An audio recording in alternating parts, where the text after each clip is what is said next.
Sveiki visi, čia kalba Adamas. Šiandien aš perduodu svarbų priminimą, kad viskas, ko jums reikia gyvenime, yra Dievas. Tačiau valdžia nori jums nukreipti mintis nuo to, kišdami jums jų sukurtus taršalus. Kadaise buvo mergaitė. Ji buvo neįgali. Ji sirgo depresija. Ji kasdien lankėsi pas psichoterapeutą. Tačiau niekas jai nepadėjo. Iki susitikimo su kunigu.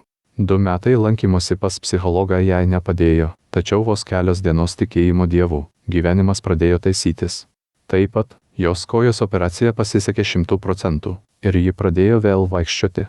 Po šio susitikimo, ji pasidarė labai laiminga, ne tik dėl to, kas vyko viduje, bažnyčioje, bet ir dėl to, kad ji pradėjo karštai tikėti Dievu, kasdien meldėsi. Depresija yra pasekmė netikėjimų Dievu. Valdžia tai žino. Jie bando užteršti jūsų protą įvairiais niekniekiais.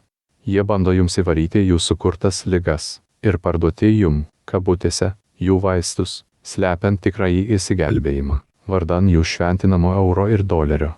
Tikėjimo vaisiai yra saldus, bet tikėjimo šaknis ir gyvenimas kartus.